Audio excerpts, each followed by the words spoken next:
Okay, so I'm heading into the office right now, but I wanted to take a minute to talk about the Fed's rate hike yesterday. It's not the end of the world. In fact, it's a sign of a strong economy. What it means for the housing market, it means that mortgages will get a little more expensive. But in the 1980s, the average interest rate on a mortgage was over 12%. In the 90s, it was over 8%. In the early 2000s, it was like 6.12% was the average. And you know, we're just now going over 4%. So, you know, yeah, mortgages are going over 4%, 4.5% for some, but they're still an entire 2% points lower than they were 10 years ago. So it's not the end of the world. I'm going to get on a little bit later and get a little bit more in depth and give you some actual numbers, because I'm in the car right now and I don't have all my notes.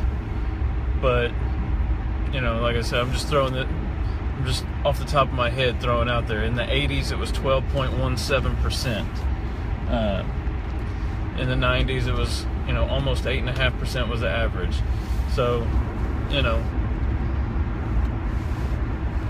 obviously, if you're thinking about moving in the next 3 to 6 months, you want to do it sooner rather than later, because the feds are looking at raising their rates about every 3 months this year. That's the rumor they're putting out, is that they're probably going to adjust their rates every 3 months or so.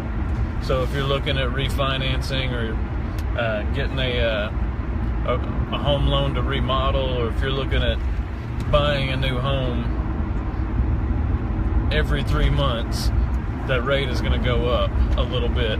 And I think we're going to see 5% for prime rates by Christmas. That's where I think it's going to head to. If not by Christmas, then certainly by this time next year. But like I said, I'm gonna get on later today when I have all my notes and numbers in front of me, and go over how this rate hike is actually going to affect you, and you know what's going to happen over the next few months. Because in addition to the rate hike, I believe that we're going to be seeing a price correction in the house market coming soon, probably sometime this year. So I'll go ahead and I'm going to get off of here now and concentrate on driving. And when I get all my numbers and stuff together, I'll get back on and tell you about what I think's coming this year.